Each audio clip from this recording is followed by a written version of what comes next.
Welcome in, everyone, to a deep dive into leadership. But from pretty unexpected place, we're going to be looking at the pickleball court. Oh, wow.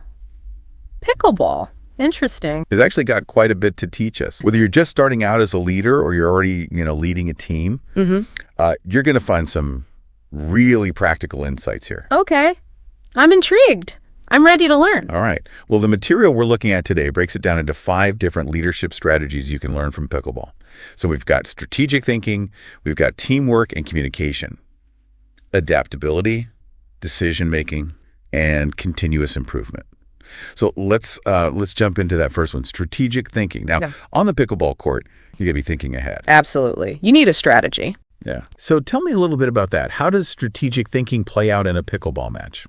You have to be thinking about where you are on the court, where your opponent is, where you want to hit the ball.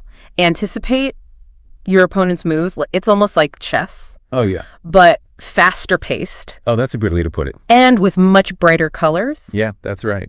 And so when you are thinking about how to position yourself and where you want to hit the ball, you're thinking strategically about how to win the point, how to win the game. So there's a lot of strategy involved in pickleball. So how does that then translate to like the business world when we talk about leadership and strategic thinking? Sure. Well, leaders, they have to be assessing the entire playing field, their market, their competitors, the whole environment. That makes sense. And that's where frameworks like SWOT analysis can come into play, where you think about your strengths, your weaknesses, your opportunities, and your threats.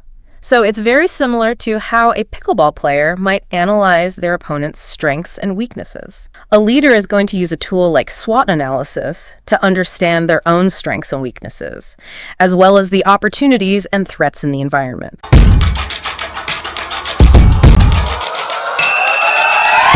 If you're interested in learning more about the sport of pickleball or how the sport of pickleball can make you a better leader, then pick up a copy of my latest book, Pickleball Leadership, Lessons from the Court to the Boardroom, on Amazon.com.